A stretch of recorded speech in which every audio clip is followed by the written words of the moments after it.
Hi friends, ಎಲ್ಲರೂ ನಮಸ್ತೆ. Welcome back to cook with Shiv. Fluffy ಆದಂಥ ಸಾಫ್ಟ್ ಆದಂಥ ಕಡಲೆಬೇಳೆ ಒಬ್ಬಟ್ಟನ್ನು ಈಸಿಯಾಗಿ ಮನೆಯಲ್ಲಿ ಯಾವ ರೀತಿ ಮಾಡ್ಕೊಳ್ಬೋದು ಎಂಬುದನ್ನು ತೋರಿಸ್ಕೊಡ್ತಾ ಇದ್ದೀನಿ. ತುಂಬಾ ಈಸಿ, ಪಾಕ ತಗೊಳ್ಬೇಕಾದ ಅವಶ್ಯಕತೆ ಇಲ್ಲ. ಈಸಿಯಾಗಿ ಇದನ್ನು ಮಾಡ್ಕೊಬೋದು. ಇದನ್ನು ಯಾವ ರೀತಿ ಮಾಡೋದು ಅಂತ ನೋಡೋಕೆ ಮೊದಲು ನೀವೇನಾದರೂ ನಮ್ಮ ಚಾನಲ್ಗೆ ಹೊಸಬರಾಗಿದ್ದರೆ ಪ್ಲೀಸ್ ಸಬ್ಸ್ಕ್ರೈಬ್ ಮಾಡಿ, ಬೆಲ್ ಐಕನ್ನ ಹಿಟ್ ಮಾಡಿ, ಆಲ್ ಬಟನ್ನ ಒತ್ತಿಬಿಡಿ. ಇದರಿಂದಾಗಿ ನಾವು ಹಾಕುವಂಥ ಎಲ್ಲ ವೀಡಿಯೋಗಳ ನೋಟಿಫಿಕೇಷನ್ ನಿಮಗೆ ಸಿಗುತ್ತೆ. ಬನ್ನಿ ಫ್ರೆಂಡ್ಸ್, ಯಾವ ರೀತಿ ಮಾಡೋದು ಅಂತ ನೋಡ್ಕೊಂಬಂದುಬಿಡೋಣ. ಈ ಒಬ್ಬಟ್ಟನ್ನು ಮಾಡ್ಕೊಳ್ಳಿಕ್ಕೆ ಒಂದು ಅಗಲವಾದ ಬೌಲಿಗೆ 1 ಕಪ್ ಆಗೋಷ್ಟು ಕಡಲೆಬೇಳೆನ ಹಾಕ್ಕೊಂಡಿದ್ದೀನಿ.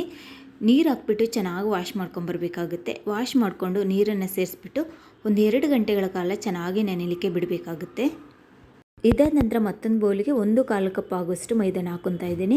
ಒಂದು 1/4 ಟೀ ಸ್ಪೂನ್ ಆಗೋಷ್ಟು ಉಪ್ಪನ್ನು ಸೇರಿಸ್ಕೊಳ್ಳಿ. ಹಾಗೆ ಒಂದು 1/4 ಟೀ ಸ್ಪೂನ್ ಆಗೋಷ್ಟು ಅರಿಶಿನ ಪುಡಿಯನ್ನು ಸೇರಿಸ್ಕೊಂಬಿಟ್ಟು ಚೆನ್ನಾಗಿ ಮಿಕ್ಸ್ ಮಾಡ್ಕೊಳ್ಳಿ.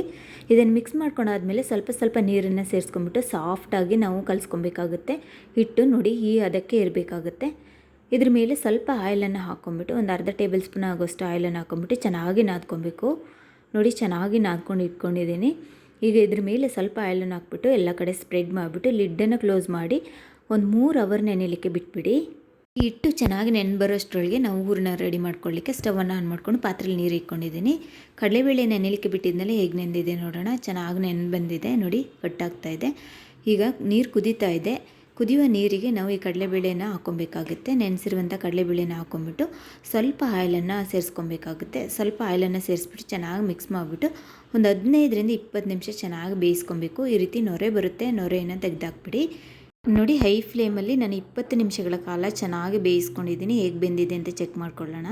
ಒಂದು ಕಾಳನ್ನು ತೆಗೆದ್ಬಿಟ್ಟು ಈ ರೀತಿ ಮಾಡಿ ನೋಡಿ ಚೆನ್ನಾಗಿ ಬೆಂದಿದೆ. ಈಗ ಸ್ಟವನ್ನು ಆಫ್ ಮಾಡಿಬಿಟ್ಟು ಒಂದು ಪಾತ್ರೆನ ಇಟ್ಕೊಂಡಿದ್ದೀನಿ.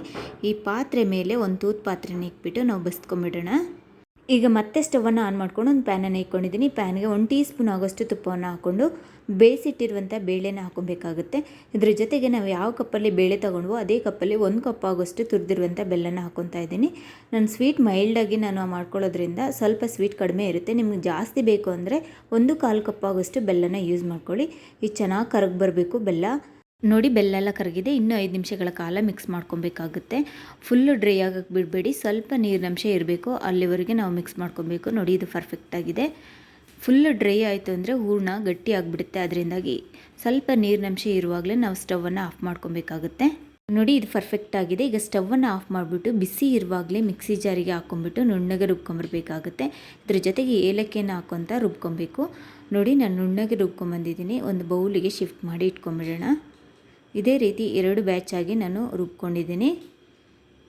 ನೋಡಿ, ಇಷ್ಟ ಆದರೆ ಹೂರಣ ರೆಡಿ ಆಗುತ್ತೆ. ನೋಡಿ, ಹೂರಣ ಪರ್ಫೆಕ್ಟಾಗಿ ಬಂದಿದೆ. ಸಾಫ್ಟಾಗಿ ನಮಗೆ ಈ ರೀತಿ ಇರಬೇಕು, ನುಣ್ಣಗೆ ಸಾಫ್ಟಾಗಿ ಇರಬೇಕು. ಈಗ ನಾವು ದೊಡ್ಡ ಸೈಜಿನ ಉಂಡೆಗಳನ್ನಾಗಿ ಮಾಡಿಟ್ಕೊಬೇಕಾಗುತ್ತೆ. ನೋಡಿ, ಇಷ್ಟು ದೊಡ್ಡ ಸೈಜಿನ ಉಂಡೆಗಳಾಗಿ ಮಾಡಿಟ್ಕೊಬೇಕಾಗುತ್ತೆ. ನಾನು ಎಲ್ಲ ಹೂರಣವನ್ನು ದೊಡ್ಡ ಸೈಜಿನ ಉಂಡೆಗಳನ್ನಾಗಿ ಮಾಡಿಟ್ಕೊತಾ ಇದ್ದೀನಿ. ಹೂರಣ ರೆಡಿ ಆದಮೇಲೆ ಕಣಕ ಹೇಗಾಗಿದೆ ನೋಡೋಣ. ನೋಡಿ, ಈ ರೀತಿ ಇರಬೇಕು. ಕಣಕ ಪರ್ಫೆಕ್ಟಾಗಿ ನೆನೆ ಬಂದಿದೆ. ಈ ರೀತಿ ಒಂದು ಸರಿ ಚೆನ್ನಾಗಿ ನಾದ್ಕೊಳ್ಳಿ. ಇದಾದ ನಂತರ ನೋಡಿ, ಈ ಸೈಜಿನ ಉಂಡೆಗಳನ್ನಾಗಿ ಮಾಡಿಟ್ಕೊಬೇಕು. ನೋಡಿ, ಈ ಸೈಜ್ ಆದರೆ ಸಾಕಾಗುತ್ತೆ. ಹೂರಣನೂ ರೆಡಿಯಾಗಿದೆ, ಕಣಕನೂ ರೆಡಿಯಾಗಿದೆ. ಈಗ ನಾನು ತಟ್ಕೊಳ್ಳಿಕ್ಕೆ ಒಂದು ಟ್ರೇನ ತೊಗೊಂಡಿದ್ದೀನಿ. ಇದ್ರ ಮೇಲೆ ತಟ್ಕೊತಾ ಇದ್ದೀನಿ. ಬಟರ್ ಶೀಟನ್ನು ತೊಗೊಂಡಿದ್ದೀನಿ. ಬಟರ್ ಶೀಟ್ ಮೇಲೆ ಆಯಿಲನ್ನು ಸ್ಪ್ರೆಡ್ ಮಾಡ್ಕೊಳ್ಳಿ.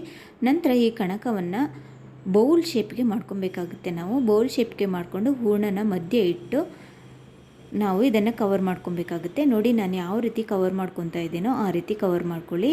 ಈ ರೀತಿ ಕವರ್ ಮಾಡಿಕೊಂಡ್ರೆ ಹೂರಣ ಎಲ್ಲ ಕಡೆ ಸ್ಪ್ರೆಡ್ ಆಗಿ ಈವನಾಗಿ ನಮಗೆ ಸಿಕ್ಕುತ್ತೆ. ನೋಡಿ, ಈ ರೀತಿ ಸೀಲ್ ಮಾಡ್ಕೊಂಬಿಟ್ಟು ಈ ರೀತಿ ತಟ್ಕೊಳ್ಳಿ ಸ್ವಲ್ಪ. ಆನಂತರ ಇದ್ರ ಮೇಲೆ ಸ್ವಲ್ಪ ಆಯಿಲನ್ನು ಹಾಕ್ಕೊತ ಅಗಲವಾಗಿ ತಟ್ಕೊಳ್ಳಿ. ಅಗಲವಾಗಿ ತಟ್ಕೊಂಡಾದಮೇಲೆ ಇದ್ರ ಮೇಲೆ ಇನ್ನೊಂದು ಪ್ಲಾಸ್ಟಿಕ್ ಪೇಪರನ್ನು ಹಾಕ್ಕೊಬೇಕಾಗುತ್ತೆ. ಈ ರೀತಿ ಪ್ಲಾಸ್ಟಿಕ್ ಕವರನ್ನ ಹಾಕ್ಕೊಂಬಿಟ್ಟು ಇದ್ರ ಮೇಲೆ ಸ್ವಲ್ಪ ಆಯಿಲನ್ನು ಹಾಕ್ಕೊಂಬಿಟ್ಟು ಈ ರೀತಿ ಸ್ಪ್ರೆಡ್ ಮಾಡ್ಕೊತಾ ಬನ್ನಿ. ನಿಮಗೆ ಎಷ್ಟು ಅಗಲ ಬೇಕೋ ಅಷ್ಟು ಅಗಲದವರೆಗೆ ನಾವು ಸ್ಪ್ರೆಡ್ ಮಾಡ್ಕೊಬೋದು. ನೋಡಿ, ನಮಗೆ ತೆಳುವಾಗಿ ಸ್ಪ್ರೆಡ್ ಮಾಡ್ಕೊಬೋದು ಈ ರೀತಿ. ನೋಡಿ, ಇದಾಗಿದೆ. ಈಗ ಪೇಪರನ್ನ ತೆಗೆದುಬಿಡೋಣ. ಒಬ್ಬಟ್ಟನ್ನು ತಟ್ಕೊಂಡಿದ್ದಾಗಿದೆ. ಈಗ ತವ ಬಿಸಿಯಾಗಿದೆ, ಬೇಯಿಸ್ಕೊಂಬಿಡೋಣ. ಶೀಟಿನ ಸಮೇತ ಈ ರೀತಿ ಹಾಕಿ ಸ್ವಲ್ಪ ಹೊತ್ತು ಬೇಯಲಿ ಹಾಗಿಬಿಡಿ. ನಂತರ ಶೀಟನ್ನು ಈ ರೀತಿ ರಿಮೂವ್ ಮಾಡ್ಕೊಂಬಿಡಿ. ರಿಮೂವ್ ಮಾಡಿಕೊಂಡು ಇನ್ನೊಂದು ಸೈಡು ತಿರುಗಿಸಿ ಹಾಕ್ಬಿಟ್ಟು ಇದ್ರ ಮೇಲೆ ತುಪ್ಪವನ್ನು ಸ್ಪ್ರೆಡ್ ಮಾಡ್ಕೊಳ್ಳಿ. ನಂತರ ಇದನ್ನು ತಿರುಗಿಸಿ ಹಾಕ್ತಾ ಚೆನ್ನಾಗಿ ಬೇಯಿಸ್ಕೊಬೇಕು. ಈ ರೀತಿ ಚೆನ್ನಾಗಿ ಬೇಯಿಸ್ಕೊಂಡ್ರೆ ಫ್ಲಫಿ ಆದಂಥ ಒಬ್ಬಟ್ಟು ರೆಡಿ ಆಗುತ್ತೆ. ನೋಡಿ, ಎಷ್ಟು ಫ್ಲಫಿಯಾಗಿ ಉಬ್ಬಿ ಬಂದಿದೆ. 2 ಕಡೆ ಚೆನ್ನಾಗಿ ತಿರುಗಿಸಿ ಹಾಕಿ ಚೆನ್ನಾಗಿ ಬೇಯಿಸ್ಕೊಂಬಿಟ್ರೆ ಒಬ್ಬಟ್ಟು ರೆಡಿ ಆಗಿಬಿಡುತ್ತೆ. ಎಷ್ಟು ಚೆನ್ನಾಗಿ ಬಂದಿದೆ ಅಂತ ನೋಡಿ ನಿಮಗೆ ಕಾಣಿಸ್ತಾ ಇರ್ಬೋದು.